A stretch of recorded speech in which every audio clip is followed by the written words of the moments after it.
주님, 세상 다 변해도 예수님 나 위하여 죽으셨다는 것은 변하지 않습니다. 세상 다 변해도 예수님 나 위하여 부활하셨다는 것은 변하지 않습니다. 세상 다 변해도 주님이 나를 사랑하신다는 것은 변하지 않으니 우리도 주님을 향하여 변할 것이 없나이다. 주님 찬양합니다. 오늘도 이 시간 우리에게 은혜를 베풀어 주옵소서. 예수님의 이름으로 기도드립니다. 아멘.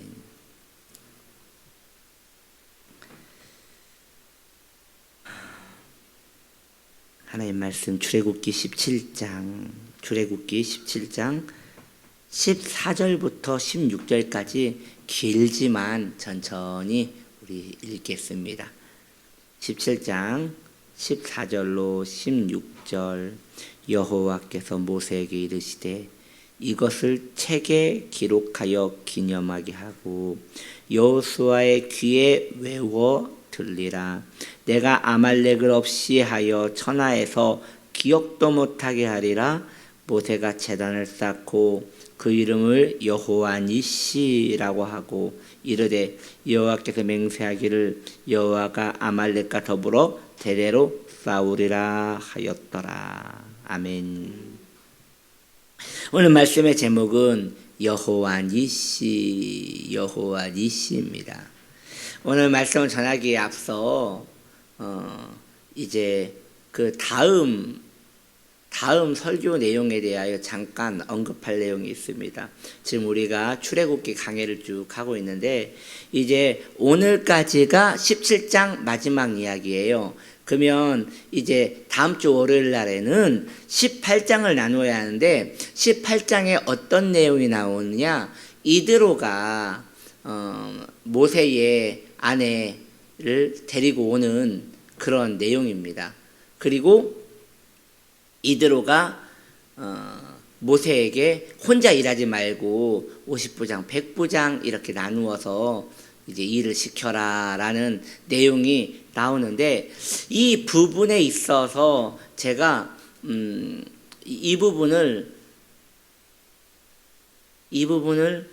좀 다루고자 좀 다루는 게 좀 꺼려지는 부분은 우리 성도님들에게 그다지 적용점이 없기 때문에 넘어가려고 합니다. 그래서 지금 이제 전 다음 주에 이제 18장을 넘고 19장을 가려 합니다. 그래서 18장이 왜 제가 넘어가려 하는지 잠깐 설명을 드리면 크게 두 부분으로 이야기한다고 하였습니다.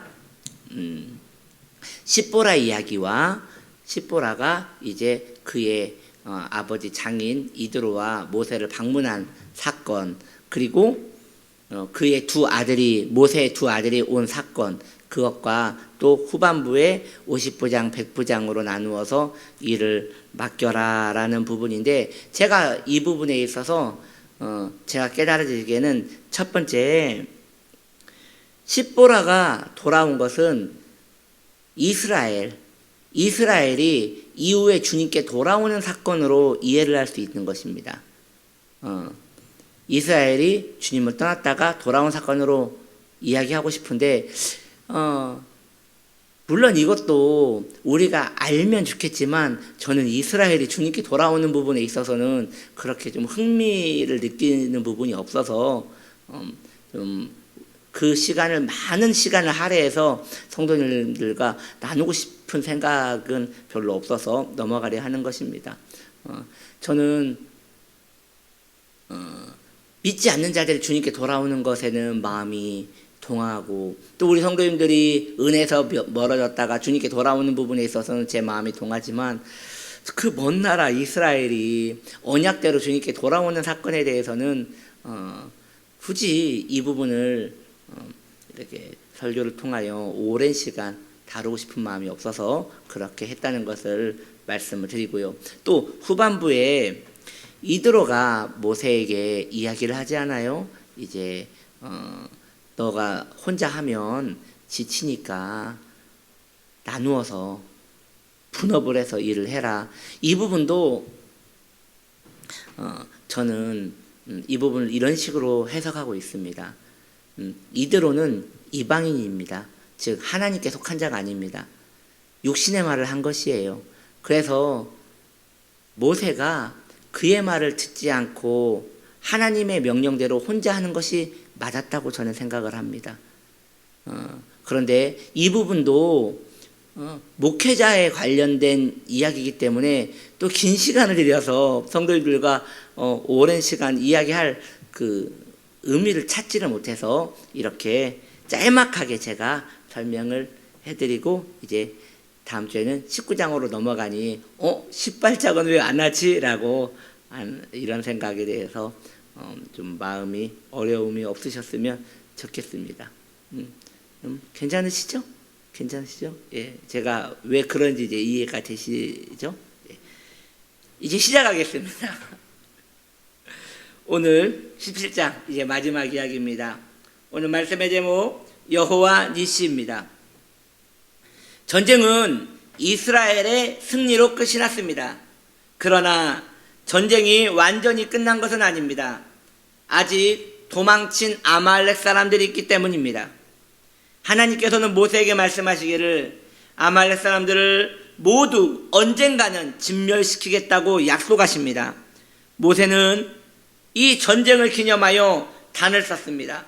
그리고 그 단의 이름이 여호와 니시라고 이름을 붙여준 것이지요. 여호와 니시란 여호와의 깃발이라는 뜻으로서 승리의 깃발을 주시는 하나님을 찬양하는 것입니다.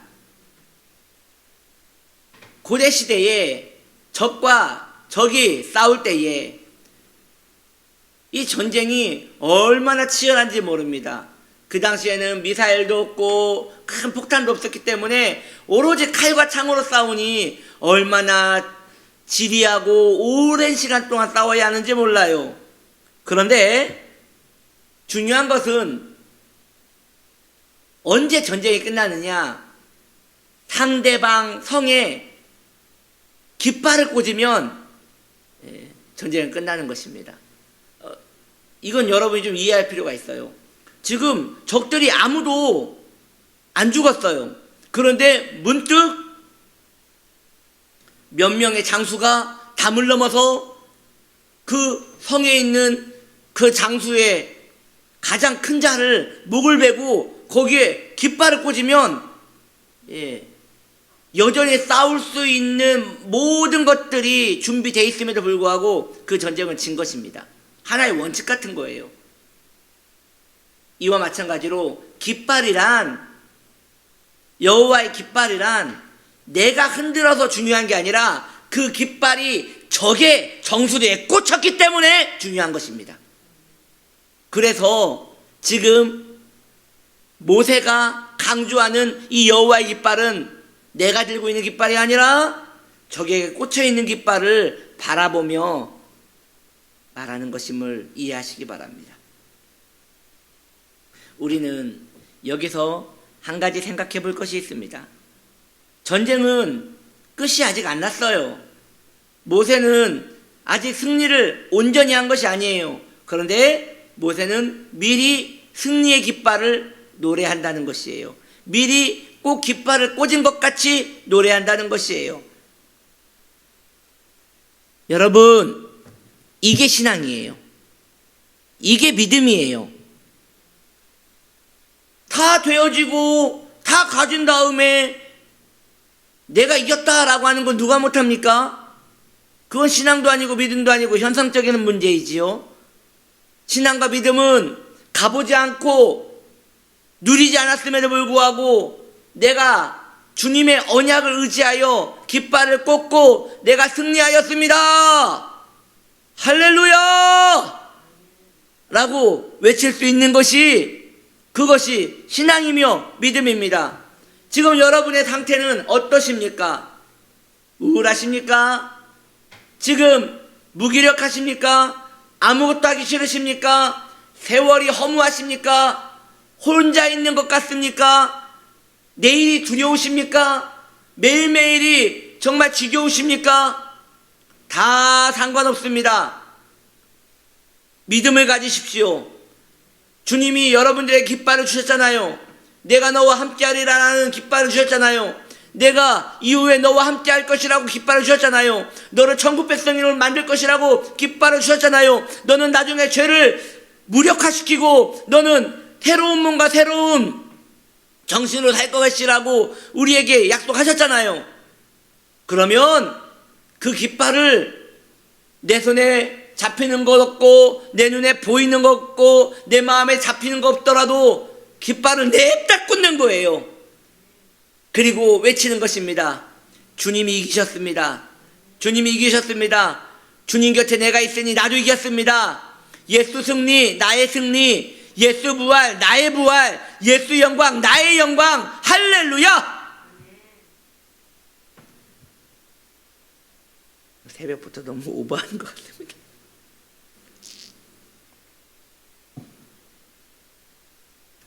그런 것입니다.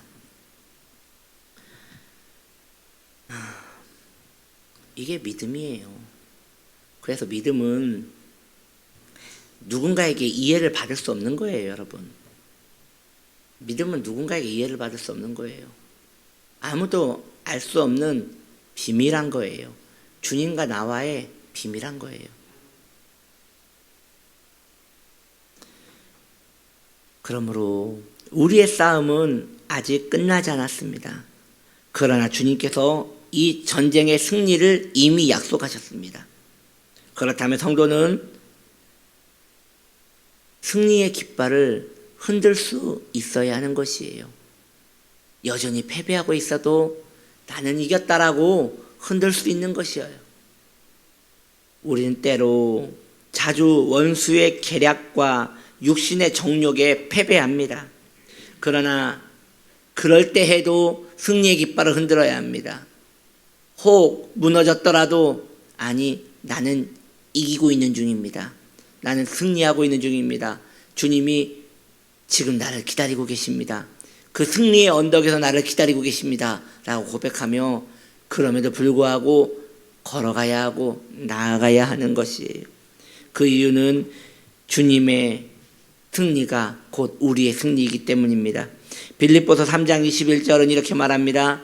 만물을 자기에게 복종하게 하실 수 있는 자의 역사로 우리의 낮은 몸을 자기 영광의 몸의 형체와 같이 변하게 하시리라. 빌립보서 3장 21절 말씀은 결국 육신의 정욕을 이길 수 있는 방법을 주님이 우리에게 허락하셨다는 것이에요. 나중에 우리의 몸은 주님의 몸과 같이 변할 것입니다. 그때는 죄가 더 이상 우리를 넘볼 수 없는 육신을 갖게 되는 것이지요. 우리를 끝까지 괴롭히는 것은 바로 육신의 정욕일 것이에요. 병들고 미련을 갖고 연민 속에 살며 정말 마음에 들볶고 치사하고 이런 것들이 내 안에 원치 않게 막 끌어오르는 것이 육신이 있어서 그렇거든요.